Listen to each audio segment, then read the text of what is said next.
Boa noite, hoje estamos aqui novamente, dia 3 de julho de 2025. Eu sou Rogério Guimarães, médico homeopata em Uberlândia, faço parte da equipe aqui da HomeoArt. Hoje nós temos o prazer e a honra de receber um grande amigo, uma pessoa que trabalha em prol da homeopatia há muitos anos, um amigo pessoal que eu tenho, o Dr. Eduardo Filgueiras, médico homeopata em Belo Horizonte, atual presidente da Associação Médica Homeopática de Minas Gerais, pela segunda vez, né, Filgueiras? Depois o Filgueiras conta um pouco da história dele aí. Uma pessoa muito querida, muito obrigado, viu? Terceira vez, Filgueiras. Ó, você tá ficando experiente, hein? Mas Tricampeão. enfim, bicampeão. Já pode pedir música no Fantástico.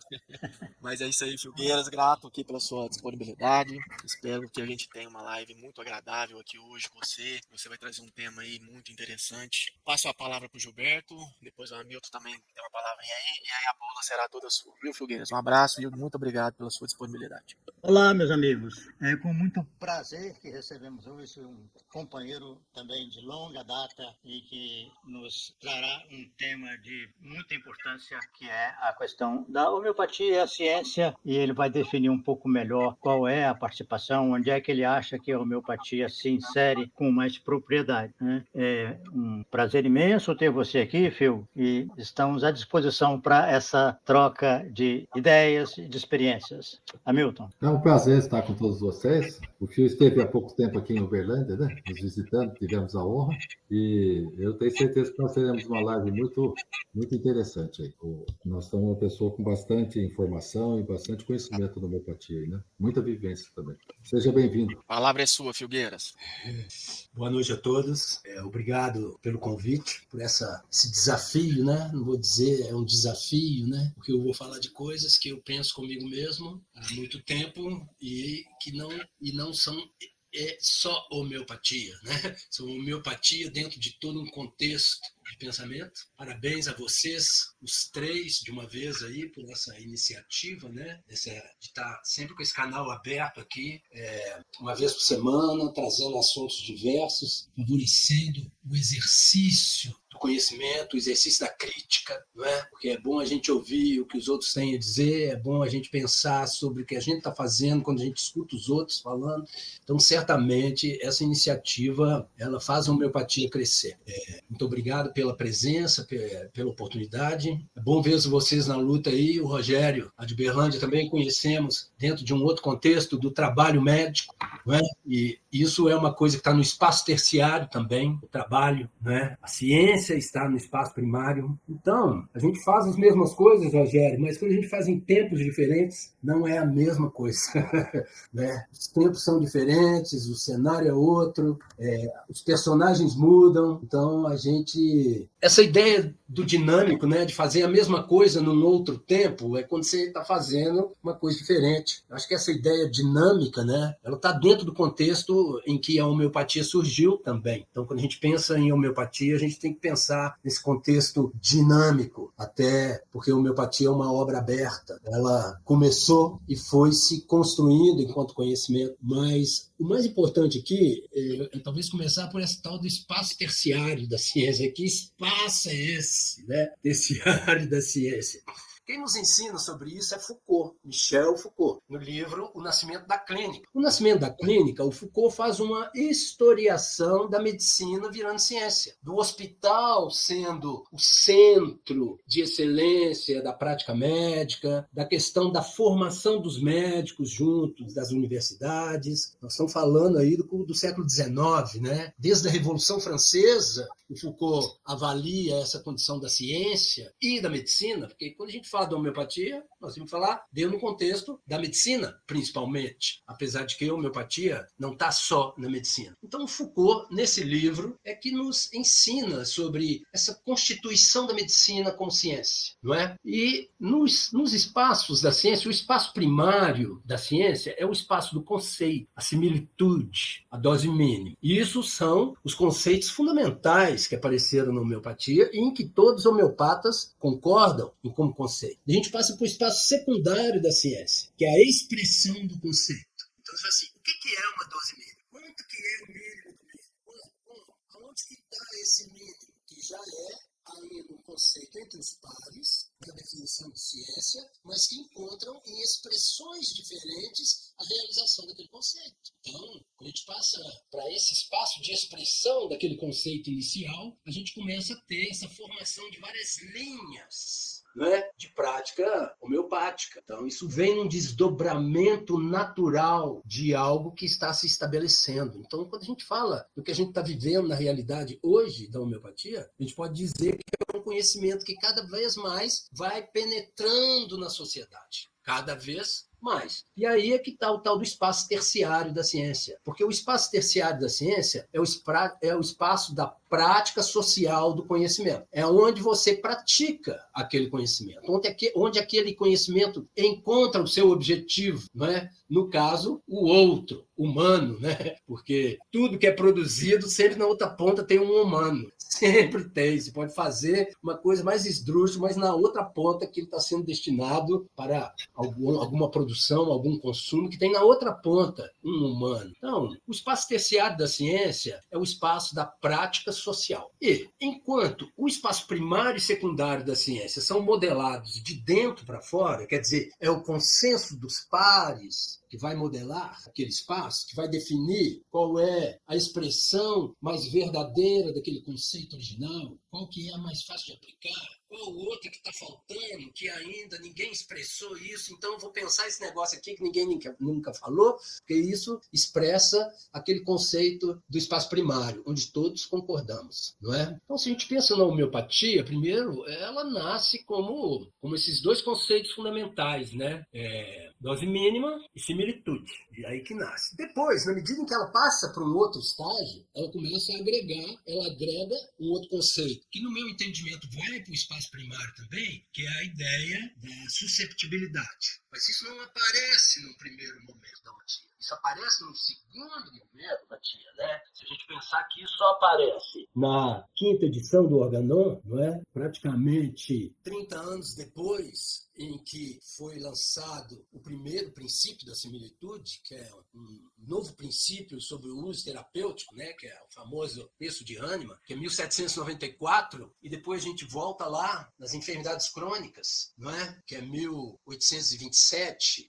A gente tem 30 e tantos anos, quer dizer, a obra não ficou parada e ela foi sendo aplicada, e aí surge um novo conceito que, no meu entendimento, vai para o espaço primário, que é a condição da susceptibilidade. E dentro desse conceito da susceptibilidade, não é, vem a história da doença crônica, da enfermidade crônica. A gente vai vendo como que vai abrindo e as correntes vão se diferenciando. Alguns ficam só com uma coisa, eu vou por esse caminho, outros falam assim, mas esse caminho aqui se aproxima mais do que Hahnemann quis dizer, outros pegam aqueles que disseram do que Hahnemann disse, não é? E vamos tendo aí o que hoje nós temos, principalmente no espaço secundário da nossa ciência, essa diversidade toda, né, de escolas, e como que essas escolas vão impactando na formação da homeopatia no Brasil, não é? Até os anos 50, 60, 70, eu posso dizer, a escola francesa, predominantemente, não é? O Instituto Hahnemanniano do Brasil e os seus institutos que ele foi abrindo, né? Na Bahia, uma constituição de entidades que são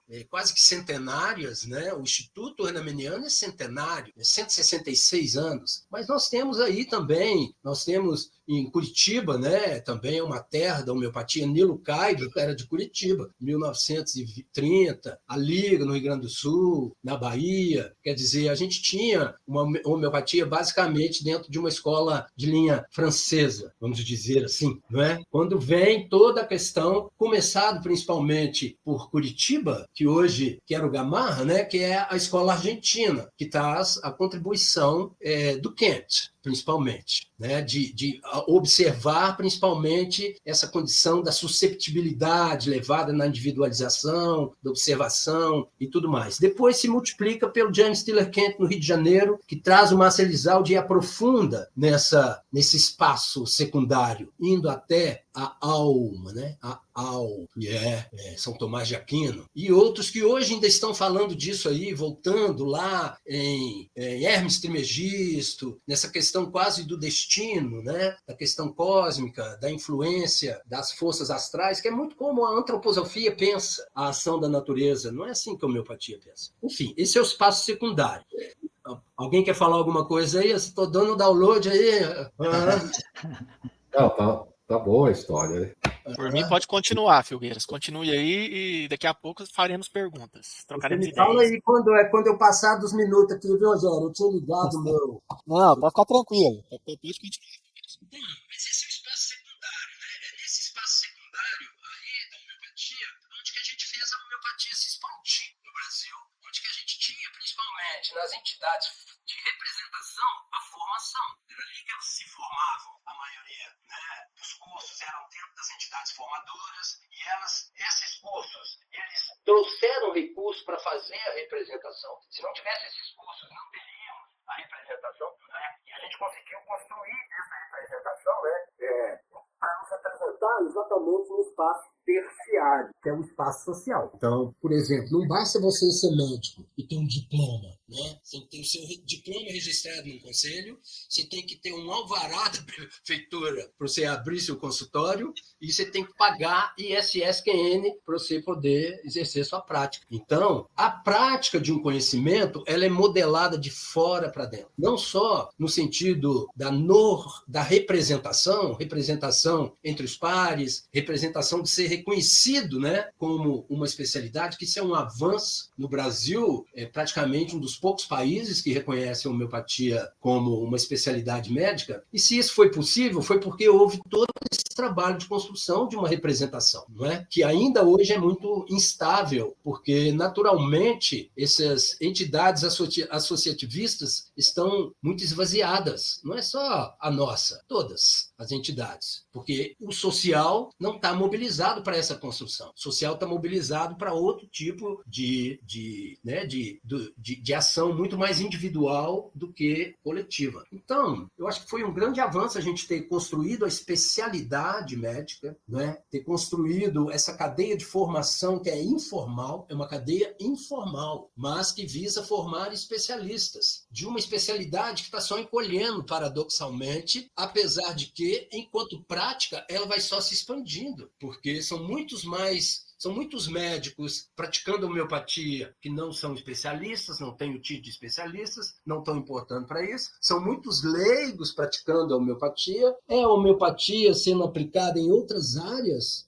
da sociedade também. A veterinária, por exemplo, é uma indústria. A aplicação da veterinária, a gente não tem noção de como que isso está sendo feito nos tratamentos populacionais, tratamentos de rebanho e mesmo tratamentos individuais dos pets, os pequenos animais, mas dos grandes animais, favorecendo essas questões de mastites, de carrapatos e de uma série de enfermidades que acometem essa população de gado. A homeopatia agora sendo crescida na agronomia, né? Uma área não é biológica, mas não tem nada a ver com os animais, né? É para as plantas, mas elas são vivas e é também uma grande área de expansão. Enfim, ao mesmo tempo que a gente vê esse crescimento, essa expansão desse conhecimento, né, na sociedade, de uma forma quase que invisível, ao mesmo tempo que ela é combatida, né, nós, como médicos, ficamos preocupados com a questão da pseudociência. Por quê? Porque se nós estamos no espaço primário e secundário dos pares, se eles passarem a não nos reconhecer como par, nós estamos fora, perdemos um status de cientificidade, não é? Perdemos um status, porque a homeopatia ela nasceu dentro da medicina. O Hahnemann não queria inventar a homeopatia, ele tinha críticas ao esquema terapêutico da época em que ele praticou, em que ele viveu, né? Que era exatamente o oposto dos princípios principais da homeopatia. Eram coquetéis terapêuticos em doses maciças e com ação conhecida só em pacientes doentes. Era assim que se tratava. Os recursos eram mesmo, eram os fitoterápicos principalmente. Poucos minerais, porque os minerais são muito recentes na história da medicina. Quem introduziu foi o Paracelso, né? No século XVI, mas eram principalmente vegetais. Então, a aplicação da lei dos semelhantes e da dose mínima, ela vem exatamente propondo que a prática médica comece a tratar de outro jeito, e não com coquetéis terapêuticos, doses maciças, homeopáticas. Enfim, que é o que continua se fazendo, né? Essa prática continua se fazendo. Ela estava lá e ela está aqui hoje. Os tratamentos oncológicos, os tratamentos imunoterápicos, todas essas séries de recursos são a mesma coisa, só que são em doses mínimas agora, né? Um Rivotril é uma gota de Rivotril é 0,12 miligramas. O sujeito toma 3, ele... né? Não precisa tomar 10 de diazepam, né? Ele toma 0,36 de clonazepam e não, essa história das doses mínimas, né? Eles não chegaram ainda onde nós chegamos no imaterial, mas estão cada vez caminhando para doses menores. Enfim, é por isso que eu estou falando. Quando a gente fala da homeopatia, a gente tem que falar da prática médica como um todo, né? Dentro desse espaço aí, dos medicamentos também. Você chega na drogaria da farmácia, está lá os remédios. Mas a homeopatia, ela cresceu no espaço terciário, no espaço social, antes dela crescer dentro da medicina. Ela espalhou na sociedade, foi através das boticas, dos tratamentos, dessas coisas que iam com guias terapêuticos. Foi assim que ela se espalhou. E essa prática continua. Ô, Fio, eu quero aproveitar e te fazer uma pergunta já. Como que você vê, na atualidade, esse avanço aí da chamada medicina integrativa? Né? Em cima disso tudo que você vem falando aí, está explanando aí agora para nós nesses 20 e poucos minutos, como que você vê isso? Qual que é a sua opinião, né, diante disso tudo que você falou aí, né, da homeopatia nesse espaço primário, secundário, terciário aí da ciência? Como que é os seus olhos a respeito disso que se chama medicina integrativa? Entendi. Eles tratam da saúde, né? O que está por trás desses tratamentos é uma ideia de suplementação, não é uma ideia de remédio, é suplementação alimentar, otimizando metabolismos naturais, não é? Dentro de um conceito de saúde. Enquanto que mesmo o uso de remédio homeopático, o público entende como remédio. Mesmo que é homeopatia, para o público é remédio. E quando você vem falar em integrativa, quando fala em integrativa, esse conceito foi cooptado, né? Por trás tem um conceito de estar tratando da saúde e não tratando de doença. Por isso que ela encontra tantos adeptos e não usa remédio, né? Não usa remédio. Usa suplemento nutricional. Sim, eu concordo com o que você falou, mas eu não vejo, pelo menos em boa parte dos médicos que se dizem integrativo aqui que eu tenho contato, uma visão mais vitalista da medicina. O que você acha? Você concorda que eles ainda estão dentro de um paradigma que é muito mais próximo do paradigma biomédico cartesiano do que da medicina vitalista? Realmente uma medicina que enxerga o doente ali, o enfermo, de uma maneira integral? Sim, não, eles não têm nada de vitalismo, não tem absolutamente nada de vitalismo, não é? Essa imaterialidade é porque hoje você vai alcançando a imaterialidade, que antes era imaterial, agora é materializável. Você consegue identificar as enzimas, consegue identificar os princípios ativos, né? Então, de vitalismo não tem nada. Né? É por isso que está bem acoplado, a história do integrativa está acoplada a dois outros conceitos. Do fitness, né? Da questão do bem-estar, do fitness, da melhora orgânica, de tratar do corpo, e da dieta, que está junto com isso, da dieta, porque são coisas que eu posso controlar do meu corpo, eu quero saber o que eu estou comendo, como é que eu reajo. Se a gente vê como isso um estímulo para o autocuidado das pessoas, é muito positivo isso, né? Esse estímulo ao autocuidado, geralmente de pessoas que não estão doentes, ou então no outro ponto, das pessoas que estão muito doentes e resolvem fazer mudanças radicais. Mas de vitalismo não tem nada, absolutamente nada. É materialismo mesmo. A ideia é mais bioquímica do funcionamento do corpo. Certo. Gilberto, Hamilton. O Fio, e depois a história continua depois do James Tyler Kent? A história... O Instituto James Tyler Kent que falou do Marcelizal, que eu ia falar. A história no Brasil, né? Essa foi a história que eu pude contar aí para os irmãos aí, ó. Essa que a história que eu pude contar para os indianos que estiveram aí em Uberlândia, e a gente teve um tempo. O que ele mais gostou de ouvir foi eu falar da história da homeopatia kentiana chegando no Brasil, né? Que chegou via Curitiba, fundamentalmente, né? Depois teve um grupo aqui de Belo Horizonte também, foi estudar lá na Escola Argentina, depois teve o Rio de Janeiro. Ele não chegou na PH com o Ezaiaga, em 1970, quando ele fez o curso? Chegou. Porque o Gamarra foi aluno do... Então, pois é, chegou. Ele levou para Curitiba, em que visitava a Micaela, o Schaffer, né? Regularmente visitavam, né? Visitavam. Eu formei em Curitiba, né? Eu formei Não, lá. foi na PH mesmo, que quase que foi a introdução do unicismo, né?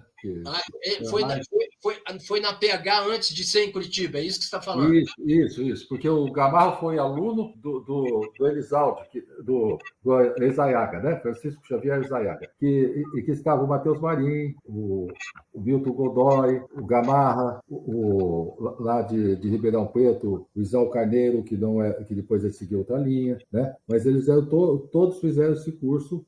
E de unicismo tinha pouquinho, tinha tinha o Almeida, tinha uns 2 ou 3, né? Quem que era mesmo? O Rezende, né? O Rezende. Rezende está aí ainda, o pediatra. Não, mas o antigo Rezende. Ah, sim. Né? Que era né? Esse é um unicista, assim, que se autodidata. Arthur de Almeida Rezende. Então, obrigado aí, Hamilton. Eu aprendi um pouco, tá vendo? Eu aprendi porque eu peguei o segundo tempo, então já peguei Curitiba, entendeu? Já peguei. O Arthur de Almeida Rezende, ele começou a atender assim, muito baratinho, porque ele não vinha os pacientes dele. Aí ele ficou famoso, ele cobrava um salário mínimo. E a pessoa vinha, ele dava uma dose única. E aí veio um paciente com ele que tinha um zumbido no ouvido, né? E ele teve, acho que, uma intuição, ele falou assim, o senhor toma água tônica? Ele falou, toma. Então, para de tomar água tônica e acabou a consulta. Ele era assim, né? A água tônica tem o quinino sulfúrico, cujo sintoma comum dele é o zumbido, né? E o paciente era muito rico, tinha ido nos Estados Unidos, na Europa, para tratar o zumbido e não sarou. E ele falou, acabou a consulta, acabou. O que o senhor quer? Sarado, zumbido? Então está feita a consulta. E acabou a consulta. Mas o paciente voltou 2 meses depois para dizer que nunca mais teve zumbido. Pagou uma consulta, um salário mínimo, para falar que não queria remédio, só para falar que tinha melhorado, né? O Rezende era um sujeito com muita cultura também, né? E o Ezaiaga, quando veio aqui, ele usou muita informação do Rezende para colocar no repertório dele, que ele pegou do Kenck, né? E do Barta, né? Ele juntou Kenck com o Barta, fez um repertório, um bom repertório, que depois o radar, essas coisas, também é semelhante, né? Mas apareceu depois. E foi a base do nosso repertório aí do Ariovaldo, o repertório do Ezaiaga em espanhol, né? Ô, Milton, obrigado aí pelas informações. Você vê que eu não tenho, esses detalhes aí, porque a APH é uma associação de longa data também, né? Tem mais de 70 anos, né? 70, 80 anos. Mas você me permite a oportunidade de falar essa história da similitude de novo, né? Isso. No espaço secundário, qual é a expressão da similitude? É o raro, estranho e peculiar? É a totalidade sintomática? Não é? Ou é a psora primária? Não é? Você vê como que a interpretação do conceito vai levando a diferentes práticas. O caso que você falou do quinino sulfúrico aí é um keynote, né? Isso. Um estranho e peculiar, que é uma forma de prescrever também, que a homeopatia funciona muito bem assim também, quando você tem isso muito claro, né? O somatório dos sintomas, ou aqueles, como dizia o Candegabe, né? O Candegabe teve muito aqui, né? Dê-me 3 sintomas, né? Dê-me 3 sintomas. Uma síndrome máxima do valor mínimo. Então, como que o conceito ele vai se desdobrando em diferentes escolas, em diferentes observações, e isso vai criando essa, não sei se é uma riqueza, não é? Porque vai distanciando do conceito fundamental, vai distanciando da base, da onde as coisas começaram a surgir. E se a gente falar da formação mesmo, né? Se a gente fala da formação, por exemplo, a formação, então, da multiplicação do conhecimento, que ela, no primeiro momento, foi através das entidades de representação, os cursos que eram reconhecidos e vão para a prova de título, né? Hoje nós temos várias escolas formando, não é? E o conhecimento hoje já não está vinculado a uma entidade que ensina, né? Você hoje pode comprar um curso, igual eu faço a minha yoga matinal, entrei no Hotmart e tenho meu curso de yoga no Hotmart, que eu posso entrar lá quantas vezes eu puder e ver a mesma coisa. Então a gente tem tem um conhecimento que está sendo difundido, está sendo espalhado, e isso é positivo, não é? Mas isso não reflete necessariamente no crescimento da classe homeopática, de uma organização das entidades, da capacidade de se fazer representar trabalhar coletivamente. Isso não é um problema só da homeopatia, isso é um problema das associações médicas, dos sindicatos, dos condomínios, de uma forma geral. Outro aspecto do espaço terciário é a questão do trabalho, né? O trabalho também é definido pelo mercado, de fora para dentro. E o homeopata, ele está na mesma, né? Tendo esse uso intensivo do tempo, né? Porque ele precisa do tempo para consulta, mas ele está numa linha de produção em que ele está trabalhando, tendo que trabalhar no mesmo tempo em que os outros profissionais estão olhando só determinados segmentos do corpo. Não é? Então, isso vai também dificultando a prática. Eu acho que quando eu falei dessa história do espaço terciário, né? Porque eu também venho aí depois do meu tempo de militância na homeopatia, na instituição, eu depois tive também uma experiência no sindicato, muito tempo, essa questão do trabalho médico, da remuneração do trabalho, da organização do trabalho. Depois estou na cooperativa, onde a gente vê também como se organizam as especialidades na cooperativa, e é por isso que eu nunca me ocupei muito de ficar só no espaço primário e secundário da homeopatia. Nunca produzi nada de textos, de literatura, me ocupei no início muito tempo com a formação de dar aulas e de construir a representação da homeopatia, e por isso que eu penso assim, eu penso as coisas muito do ponto de vista do espaço terciário, a prática social. Oi, Phil. Então, fala, Gilberto. Eu tenho uma experiência também de aula, mas não de associação. Eu logo que participei da Associação Brasiliense de Homeopatia, eu vi que eu não tinha aptidão nenhuma, sabe? E peguei meu boné e fui tocar viola em outro lugar. Mas, assim, claro que eu sofro as injunções da situação da homeopatia, de uma forma geral, né? Foi uma luta tremenda conseguir colocar um curso de homeopatia na faculdade, na Universidade do Acre, né? Universidade Federal do Acre, uma batalha política de 5 anos. Eu achei que valia a pena travar essa batalha. E aí eu vejo que nós estamos...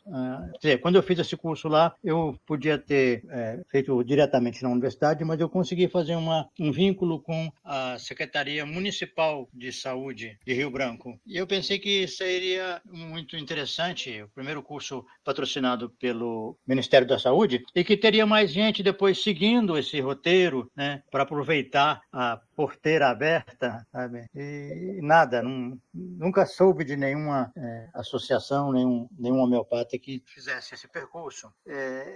Nós estamos num declínio, né, num esvaziamento. E eu queria ver assim, a sua opinião sobre isso, inclusive alguma ideia, alguma sugestão para a gente estabilizar, estacionar e até mesmo reverter esse processo. Ok, Gilberto. Você contribuiu bastante, né, Gilberto? Primeiro, escrevendo, não é? Vários livros, escrevendo, deixando registrado seus conhecimentos. Segundo, ensinando, né, numa universidade, procurando essa aproximação com o meio acadêmico, né, que como se o reconhecimento, como se espera o reconhecimento do meio acadêmico para nos fortalecer, e é uma batalha grande mesmo. Parabéns aí pela disposição, mas é onde estão também os nossos principais opositores. É onde estão os principais opositores, e a gente querer pisar no campo deles é sair do nosso campo, é sair do nosso campo e querer pisar no campo do outro. E enquanto que o nosso campo está vendo aí não sei, paradoxalmente é um paradoxo, porque a homeopatia vai penetrando mais na sociedade, ela vai penetrando mais, como busca de remédios, como práticas médicas. Os pacientes não se tratam exclusivamente com homeopatia. Nós não estamos fazendo experimentação pura em pacientes que se tratam exclusivamente com homeopatia. Nós estamos tratando de gente que está tomando muito remédio. Então, a nossa observação também, ela vai se perdendo, não é? E é por isso que ataques tipo esses que nos tratam como pseudociência, ele vem exatamente para criar esse pano de fundo de enfraquecer. Mas Gilberto, desde há muito tempo, eu falava em complementaridade terapêutica. Eu falava em complementaridade terapêutica e meus colegas homeopatas quase que me estrangulavam. Não, você trata de tudo, pode tratar de todos. pacientes, pode tratar de tudo, né? E que é a exclusividade terapêutica, né? Porque o que se contrapõe à complementaridade é a exclusividade terapêutica. Então, eu acho que a gente tem que continuar entendendo isso, que os pacientes que escolhem exclusivamente a homeopatia, são poucos. A maioria dos pacientes estão medicados, alguns com medicações que não podem tirar, tirou a tireoide, tem que tomar remédio para tireoide, implantou um coração, um rim, um fígado, tem que tomar isso, tem que tomar aquilo, tem que tomar outro, usando antihipertensivos, usando terapias hormonais, seja DIU, Mirena, por causa da endometriose, ou como anticoncepcional, usando implantes, enfim. A gente tem aí muitas forças não científicas, entendeu, Gilberto? Que estimulam o consumo de medicamentos, que a indústria gostaria de não ter os médicos como obstáculo ao consumo livre de medicamentos, de todos os medicamentos. Então, tem uma onda muito grande, né? Que é essa onda da indústria, da medicalização da sociedade, e vai criando nas pessoas essa ideia do remédio, da imediatez da solução. Então, eu acho que o que a gente tem que continuar atuando sem querer que os pacientes façam o que a gente acha que é bom para eles. Porque os pacientes querem tratar com a gente, mas depois dão um cartão de vacina e falam assim: ô doutor, e esse cartão de vacina, o que você acha? E lá a criança já tomou mais de 50, ainda está faltando. 50 é forma de expressão, tá, gente? Tomou não sei quantas e ainda está faltando reforço disso, reforço daquilo, reforço de não sei o quê, não é? Como uma ideia de saúde. E como vai fazer para o paciente? Fala assim: olha, então, eu acho que o que a gente tem que continuar fazendo é isso. Eu acho que a gente precisa mudar a forma de ensinar a homeopatia. Pensei isso aqui agora, viu, Gilberto? Pensei isso aqui agora e não querer que todos saibam a fundo tudo, não é? Porque querer saber a fundo tudo, a doutrina e tudo, é uma forma de distanciar as pessoas do resultado lá da frente, porque a homeopatia é uma intervenção medicamentosa. A homeopatia é uma intervenção medicamentosa. A gente confia no remédio. Os pacientes acham que a consulta é psicoterapia. Eles acham isso. Doutor, quando que eu marco a próxima sessão? Né? Porque a gente dá espaço para essa subjetividade e tudo mais. Mas o que a gente está confiando mesmo é na prescrição. Então, eu não sei.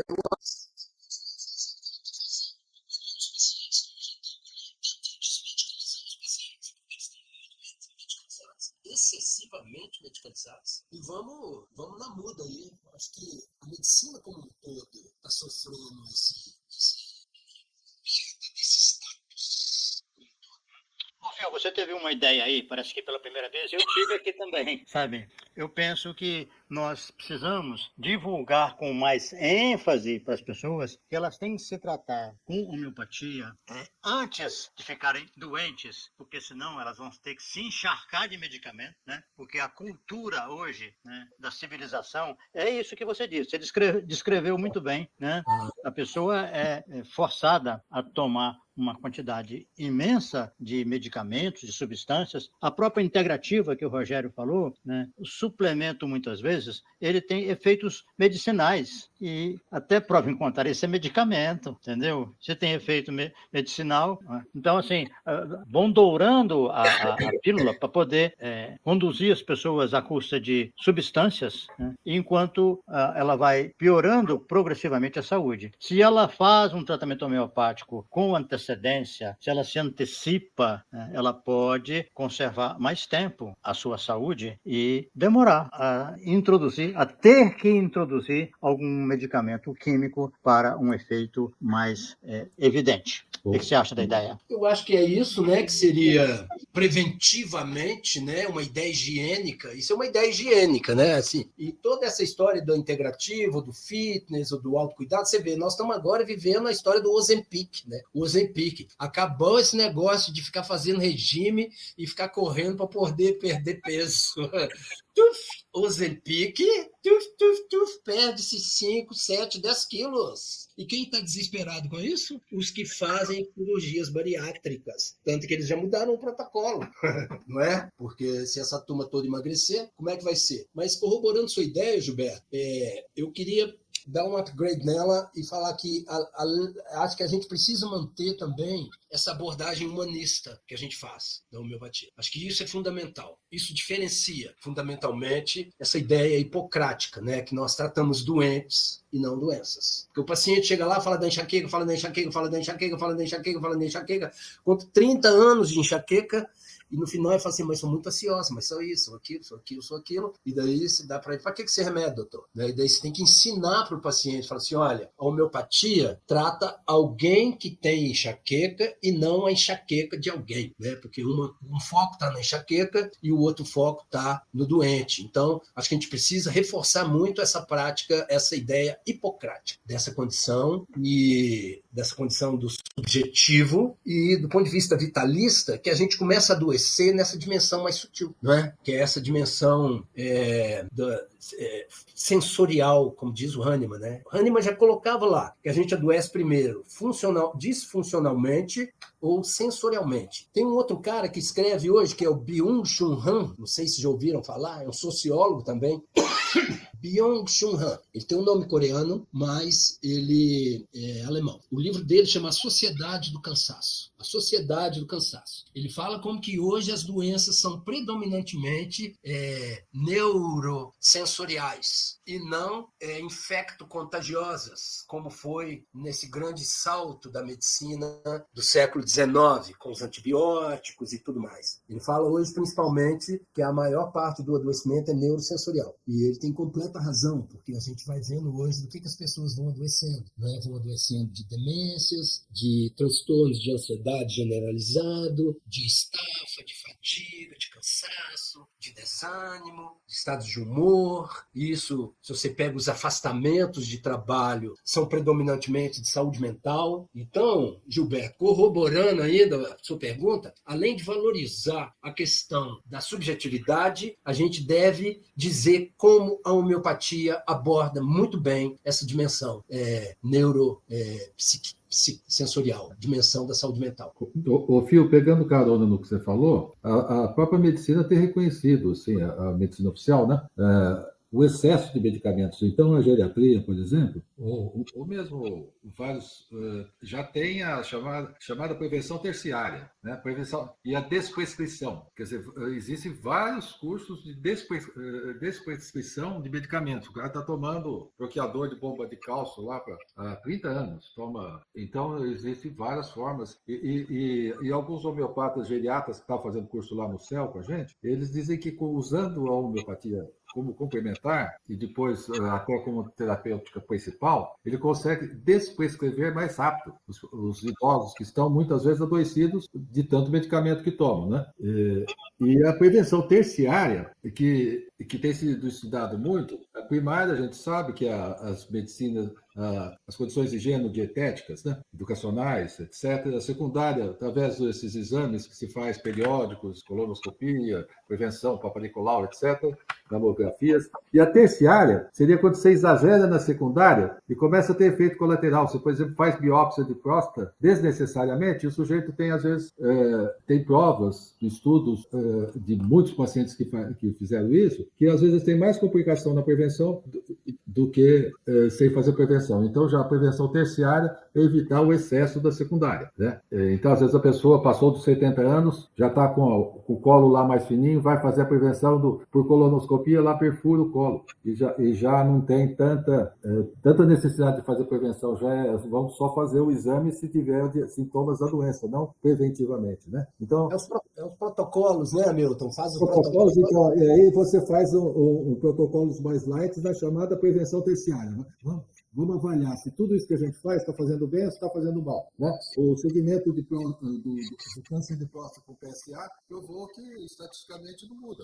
Ô, Hamilton, mas eu acho que isso que você está falando é prevenção quaternária, não? Quaternária, desculpa. Quaternária. É a prevenção quaternária. Quaternária. E aí a homeopatia entra junto com essas coisas. Isso vai ser tema, Milton, do Encontro Mineiro de Homeopatia. Nós convidamos Guilherme Santiago, vocês podem olhar aí, o Instagram dele é Pensar Medicina. Pensar Medicina é o Instagram de Guilherme Santiago, é um profissional médico que escreveu um livro que chama Medicina Excessiva. Espera aí que eu vou pegar ele aqui para mostrar a vocês. Gente, eu vou ter que sair daqui a pouquinho, tá? Eu vou fazer Filgueiras, mata E a cobra, Hamilton, fica à vontade, Hamilton. que eu tenho um ambulatório agora, que tá eu bem. coordeno.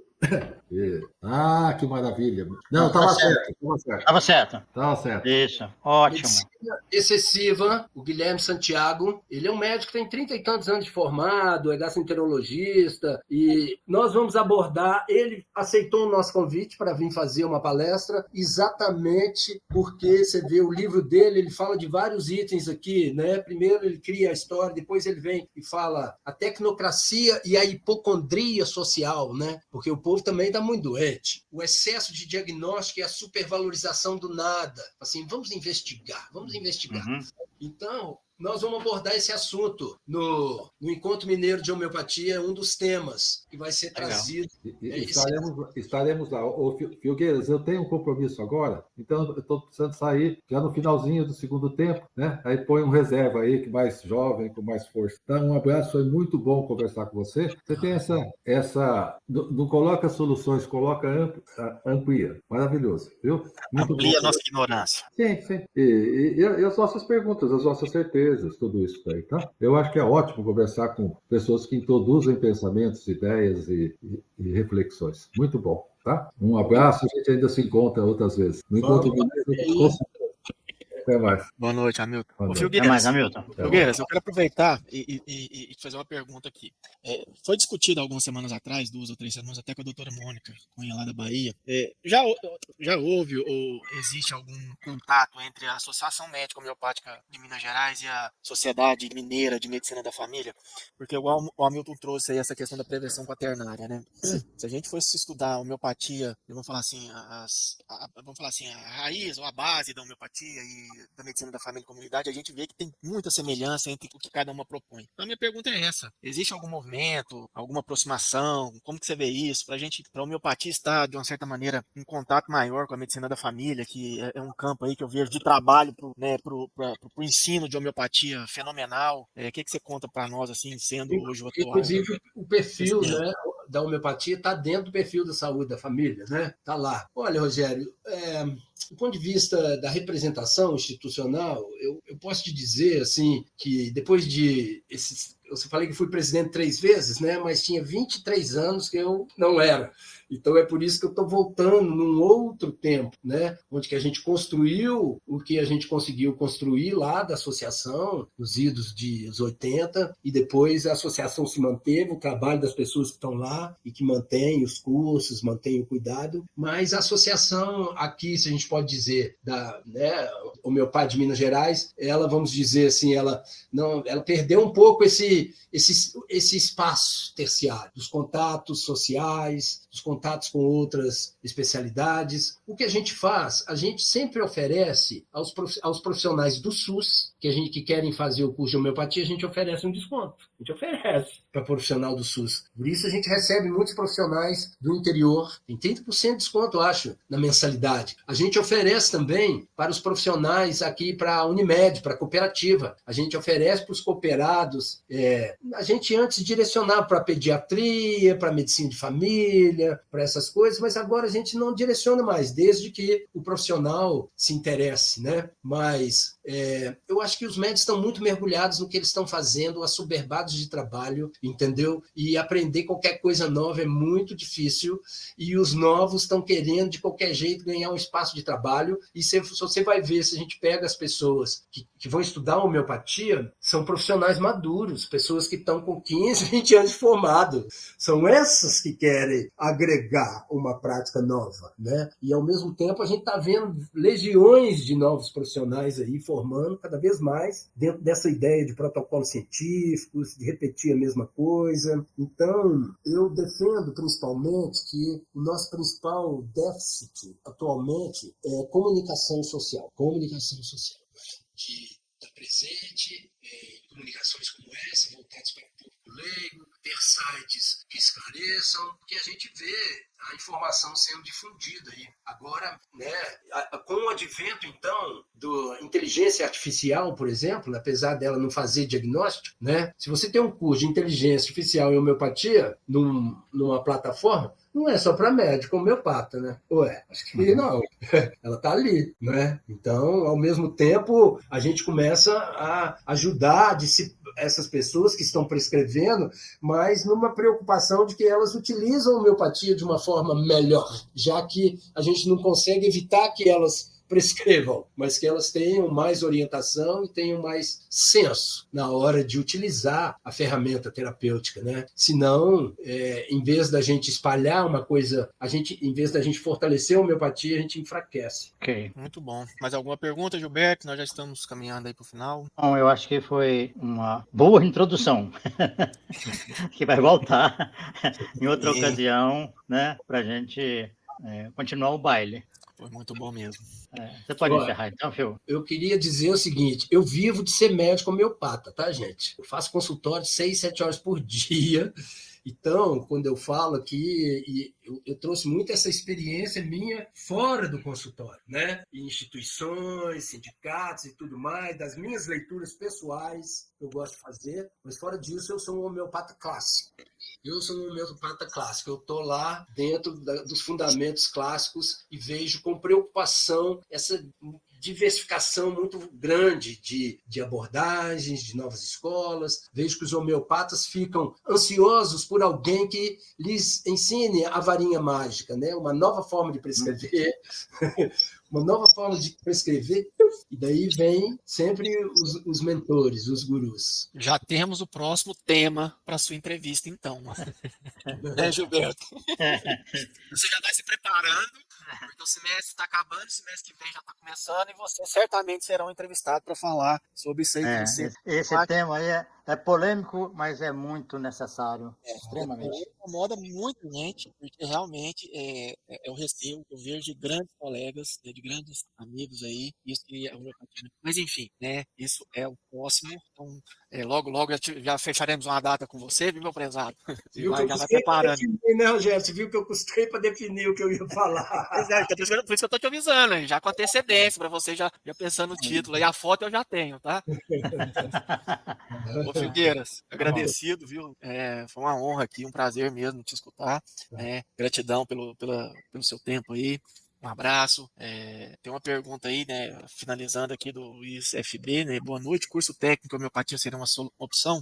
Filgueiras, encerra então você e o Gilberto aí a nossa live e respondendo essa pergunta aí. Gilberto, eu vou deixar para você que está ensinando aí a academia e tudo mais. Então, Gilberto. Eu quando, há muitos anos, né, eu coordenei o projeto de homeopatia na Central de Medicamentos em Brasília. E quando chegamos no final, o superintendente da SEMI sabotou e exterminou a iniciativa. A minha ideia inicial era essa, fazer um curso técnico em homeopatia, ensinar uma homeopatia básica para qualquer médico que pudesse usar também um pouco dos recursos terapêuticos da homeopatia. E hoje eu dou graças a Deus que isso não prevaleceu, não foi adiante, porque eu ainda agora eu sou muito mais, sim, é melhor você ter menos homeopatas, mas que sejam mais bem informados, do que jogar pérolas aos porcos. Tá? É isso. Obrigado, Gilberto. Muito obrigado, viu? Palmas para vocês, Obrigado. Filgueiras. Foi ótimo. Até a viu? próxima. Obrigado aí pela oportunidade, pela paciência. Que isso, um abraço, gente. Grande Até semana que abraço, vem. viu? Tchau. Tchau.